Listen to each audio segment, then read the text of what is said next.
አስቀምጬ ነበር እያልኩሽ ነው። ሰሚያልሽ ቀምረሽ ለዳኒ አንድ ነገር ትንፍሽ ብትይ ማለት ነው እገልሻለሁ። እየተሰስሽ ነው ነገር ነገር ሰሽክሽ ምን እንዳታደርጊ የታባሽ ታበጭ ነበር የታባሽ ነበር የት በር እንዳለ ማን ነገረሽ? ራሴ ነኝ ያወቅሁት። ማንም አልነገረኝ። የት ሄደ ነበር? ሁለተኛ እንዳትሞክሪ ገባሽ አይደል? ስሚ ለራስሽ ብለሽ አርፈሽ ተቀመጪ። ምናልባት ትንሽ ለህይወትሽ ክብር ካለሽ ይኸውልሽ ቀልድ እንዳይመስልሽ አለበለዚያ ማለት ነው እገልሻለሁ። እሺ ሰማሽኝ አይደል? አዎ ሰምቼሻለሁ። እደፋሻለሁ። አመልሽና ሰማሽ እንገምጋለሁ በማለት አይ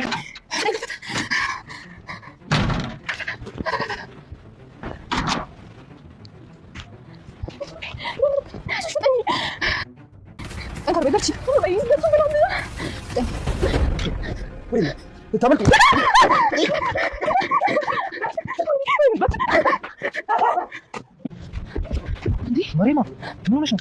ለምን ነው? ቆይ እንጂ ተረጋጊ። ምን ሆነሽ ነው? እኔ ደበለቀኝ እና ተጠይቀኝ። በቃ ልሂድ በእናትህ። እሺ ብቻሽን አትሄጂ። ቢያንስ ልሸኝሽ። እሺ መሪማ ሌቦ እዚህ ነሽ እንዴ? አበሽ ምን ተፈጥሮ ነው? ዝም ብላ ብቻ ሰርቃ ልትሄድ ስትል ሌቦ ሰርቃ ይገቡ ያን ያህል ብር የከፈልኩ በቀድ አይደለም።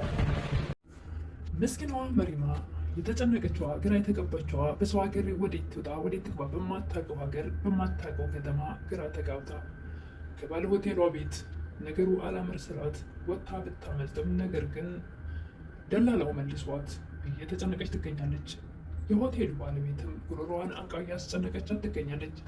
የሆቴሉ ባለቤት ልጅም ዳኒ መልካም ስራ በማድረግ ከዚህ በፊትም ስትጨነቅ ሲያያት በጨለማ ወዴትም አትሄጂም ቤቴ ወስጄሽ ታርፊያለሽ ብሎ ቤት ውስጥ ቢያሰርፋት ነገር ግን የእናቱን ከደላሎች ጋር እንደምትሰራ ሆቴሉን ደግሞ ከክፍለ ሀገር ልጆች እያስመጣች ወደ ውጭ እንልካቸዋለን የሚሉ ደላሎች ጋር ተስማምታ እናቱ ልጆችን እያሰቃየች እንደሆነ ለባለ ሀብቶች እየሸጠች እንደፈለጉ እንደሚጫወቱባቸው ልጁ የሚያውቀው ነገር የለም። ልጠፋ ስታመልጥ መንገድ ላይ ሲያገኛት ምን ሆነሽ ነው የተጨነቅሽ ትመስላለሽ ብሎ ሊመልሳት ሲሞክር ደላላው ወርዶ ይመጣል። ምንድነው የተፈጠረ ነገር አለ እንዴ ወንድሜ አብርሃም ይላል ዳኒ። የተፈጠረ ነገር ነው እሱማ እቺ ሌባ ሰርቃ ልታመልጥ ነበር ይላል ደላላው። ዳኒም እውነት ነው የመሰለው ሰርቃ በማለት ይደነግጣል። መሪማም እባክህ ወንድሜ ዳኒ በጭራሽ ይሄን ነገር አላደረኩትም የማውቀው ነገር የለም ምንም አልሰረኩም። መሪማ እጇንና እግሯን ብቻ ይዛ ነፍስ ያውጪኝ ብላ እግራ አውጪኝ እያለች ሩጫዋን ነበር የቀጠለችው። እንኳንም ልትሰርቅ እንዴት እንደምትወጣ እንኳን ግራ ገብቷት እዛ ቤት ውስጥ የምታገለግለዋ የሆቴሉ ባለቤት ሴትዮ ሰራተኛ ናት ያስመለጠቻት። ነገር ግን ዛሬ ሴትዮዋ እሷን ማንቃት ነበር። አንቺ ነሽ አይደል ያስመለጥሻት በማለት እኔ የማውቀው ነገር የለም በጭራሽ አላየኋትም በማለት በነገሩ ብትጠራጠራትም ነገር ግን በጭራሽ እንዳላየቻት አስረግጣ ነግራታለች። በጭራሽ ወደ ቤት አልገባም ብላ ብትልም ነገር ግን እናት ትፈልጋታለች በማለት ደላላው ዳኒን ቢያታልለው እሺ እናቴን አውሪያትና ትመለሻለች ብሏት ወደ ቤት ትገባለች። ነገር ግን እቤት ስትገባ የጠበቃት ነገር ጉሮሮዋን ማነቅ ነበረ። የታባሽ ልጠፊ በማለት እናትየዋ ጉሮሮዋን ያነቀቻት። ነገር ግን ዳኒ ይሄን ሁሉ ነገር አያውቅም። እሱ ወደ ክፍል አስገብቷት እንድታርፍ ነው ያደረገው። እናት ግን ተከትላ ሄዳ ጉሮሮዋን አንቃት አስጨንቃት ነበር። ባለሀብቱም መሪማን ካላመጣችሁ እያለ እያስጨንቃቸዋል። እነሱም ገንዘቡን ላለመመለስ ወይ ገንዘቤን መልሱ ወይም ደግሞ ልጅቷን አምጡ ነው የሚለው ሰውየው። ገንዘቡን መመለስ አልፈለጉም። መሪማን አሳደው ለሰውየው ከመስጠት ውጭ ገንዘቡን መመለስ በፍጹም አልፈለጉም። ይህን ሁሉ ነገር ልጇ ዳኒ ቢያውቀው እንዴት ጥሩ ነበር። ልጁ በጣም መልካምና ጥሩ ሀሳቢ ነው። እዚህ ጋር ፍቅረኛውም ይቺ ልጅ ለምንድን ነው የምትንከባከባት? ለምንስ ልብስ ልትገዛላት ትፈልግ? ለምንስ ይህን ያክል እንክብካቤ ያስፈልጋት? በማለት ልጅቷ ከዳኒ ጋር ያልተገቡ ቃላቶች መነጋገር ጀምራለች። ሰው እኮ ናት፣ እሷም ያስፈልጋታል። ምንም አይነት ቀያሪ የላትም። በዚህ ልብስ ደግሞ ጠላቶቿ ቢያዋት፣ እነዛ የሚፈልጓት ሰዎች ቢያገኟት መጥፎ ነገር ሊያደርሱባት ይችላሉ። ስለዚህ ምን ችግር አለ የተቸገረን ሰው በረዳ ቢልም፣ ነገር ግን የቅናት መንፈስ አድሮባታል። እዚህ ጋር መቅናት አያስፈልግም። ትሰሚኛለሽ፣ ልጅቷ ተቸግራና ተጨንቃ እያየኋት ላልፋት አልችልም በማለት ለእኔ አሁንም መልካም ነገር እያደረገላት ይገኛል። ነገር ግን ፍቅረኛው በፍጹም ይህን ነገር አልፈለገችም። ሴትዮዋም ለዳኒ አንድ ነገር ትንፍሽላለሁ ብትይ አንገትሽን አንቄ ነው የምገልሽ በማለት ጉሮሮዋን አንቃ ታስጨንቃት ነበር። ሁለተኛ ለመጥፋትም ሆነ ለማምለጥ ብትሞክሪ በፍጹም ቀልድን እንዳይመስልሽ እገልሻለሁ፣ ሴት ነው የማደርግሽ፣ እንደዛሬው በጥፊ በግጫ ብዬ የማልፍሽ እንዳይመስልሽ፣ ጉሮሮሽን አንቄ ብቻ አስፈራርቼ የምለቅሽ እንዳይመስልሽ፣ ሴት ነው የማደርግሽ በማለት ስትዝትባት ለዳኒም እውነቱን ለመናገር እጅግ ተጨንቃለች።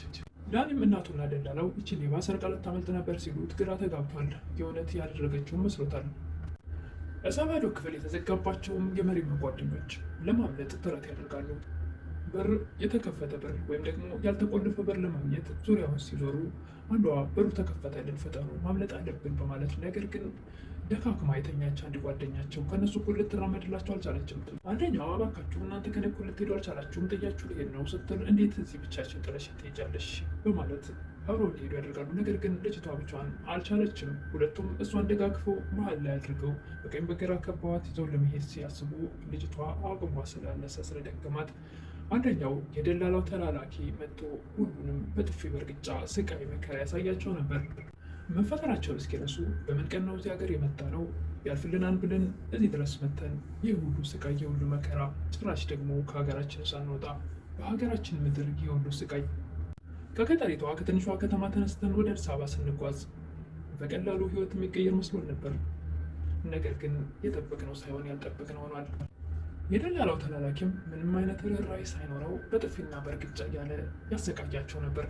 የዳኒ እናትና ደላላውም ይኸውና የሰረቀችው ወርቅ መለሰችልኝ በማለት ታሳያለች። እናቴ የእውነት መሪ ማሰርቃች ነው አታደርገውም።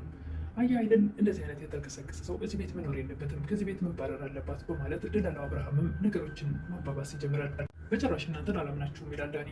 ሄጄ የራሷን መጠየቅ አለብኝ። በፍጹም ከራሷ አንደበት ነው መስማት ያለብኝ። አይ ዳኒ ይህች ሞጭላፋ የሆነች ልጅማ እድል አትስጣት ለምን ያልወስዳትም በማለት ደላላው አብርሃም ያናግረዋል። በጭራሽ እንደሱማ ሊሆን አይችልም ራሴ ላናገራት እፈልጋለሁ በማለት ዳኒ መሪማ ወዳለችበት ክፍል ያመራል። መሪማም እናቱ ለዳኒ ከነገርሽው ሲጥ አድርጌ እገልሻለሁ ስላለቻት እውነት የተባለው የተወራው ነገር እውነት ነው ሰርቀሻል እንዴ ከእናቴ ወርቅ? አዎ ሰርቄያለሁ የሚል መልስ ነበር የመለሰችው። የፈለገች ታድርገኝ እንጂ ንጹህነቴ መግለጽ አለብኝ አላለችም። የሴትዮዋን ለኋላ እንደት እንዳፈተተችባት በአእምሮዋ እየሳለች አዎ ሰርቄያለሁ አለችው። እንግዳውማ ይህን ከሰረቅሽ መጀመሪያም እዛ ቤት ሰርቀሽ ነው ያመለጥሽ ማለት ነው። ያኔ ተጨንቀሽ ያገኘሁሽ ጊዜ ሰርቀሽ ነው ያመለጥሽ ማለት ነው። አይ አይደለም በጭራሽ ያኔ አልሰረቅኩም። ለማንኛውም አሁን ምንም አትጠይቀኝ፣ ሌላ ጊዜ እነግርሃለሁ። ለማንኛውም አንቺን የመሰለች ቆንጆ ፈጽሞ መስረቅ አይገባትም፣ ሰርታ መብላት ትችላለች። ሁለተኛ እንደዚህ እንዳታደርጊ። ዳኒ ምንም እንኳን ሰረቀች ብለው ሌባስ ብለው ሊያስወጧት ቢሞክሩም ከዛ ቤት ደላላውና እናቱ ነገር ግን የፈለገ ቢሆን እሷ ወጥታ እንድትቸገር እንድትዘጋጅ አልፈለገም። ሌላ ጊዜ ግን እንዳትደግም በማለት እዛው ክፍል እንድትቀመጥ ያደርጋል። ነገር ግን እናቱና ደላላው ደግሞ ለዛ ባለሀብቱም አረብ ነው ይላሉ። መልኩ አረብ ባይመስልም እነሱ በአረብ ነው የሰየሙት። እንግዲህ ያን አረብ ካገኘ ወይ ደግሞ ልጅቷ ካልሄደች አፈላልጎ ቤቴን መጥቶ ሴት እንዳያደርገኝ የግድች ልጅ አሳልፌ መስጠት አለብኝ በአንድም በሌላም ብዬ ትላለች የሆቴሉ ባለቤት የዳኒ እናት። ደላላው አብርሃምም መሪማን መውሰድ ስላልቻለ ወደ ስራ ቦታው ሲመለስ ያ ባለሀብቱ ደግሞ አረቡ ሽጉጥ ደግንበታል። ኧረ እባክህ አመጣልሃለሁ እናንተ እኮ መቀለጃ አደረጋችሁኝ እንደ ህፃን ልጅ ተጫወቱ ቢጀመር በማለት ሽጉጥ ደግነውበታል። እንግዲህ ለዛሬ መሪማ ክፍል 4 ይህን ይመስል ነበረ። መሪማም እንግዲህ ራሷን ሌባ አስብላለች። ሴት አድርግሻለሁ ለዳኒ ከተናገርሽ ስላለቻት ያን ነገር እያሰበች ራሷን ሌባ አስብላለች። ምንም እንኳን ሌባ ብትባል ነገር ግን አሳልፎ ሊሰጣት አልፈለገም። ዳኒ መልካምና ጥሩ ልብ ያለው ልጅ ስለሆነ በሰዓቱ ቢያስደነግጠውም ሁለተኛ ግን ይሄ ነገር እንዳታደርጊ በማለት አልፏታል። እዛው ክፍልም እንድትቀመጥ አድርጓል። እንግዲህ እናቱ ዳኒ ሳያያት ታሰቃያታለች መሪማን። ቀጣዩስ ምን ላይ ትደርስ ሲሆን እነዛስ እያሰቃያቸው ነው። ለማምለጥ ስለሞከሩ የባስ ደግሞ ምግብና መጠጥ ይከለከላሉ። ከዚህ በፊትም እንደ ልብ አያገኙም ነበር። አሁንም ስቃያቸው ይበዛል። መሪማስ ምን ላይ ትሆን ይሆን? ዳኒ ይረዳታል፣ ትነግረዋለች፣ ታስረዳዋለች ያለውን ነገር በግልጽ ወይስ አፍና ይዛ ራሷን ታሰቃያለች?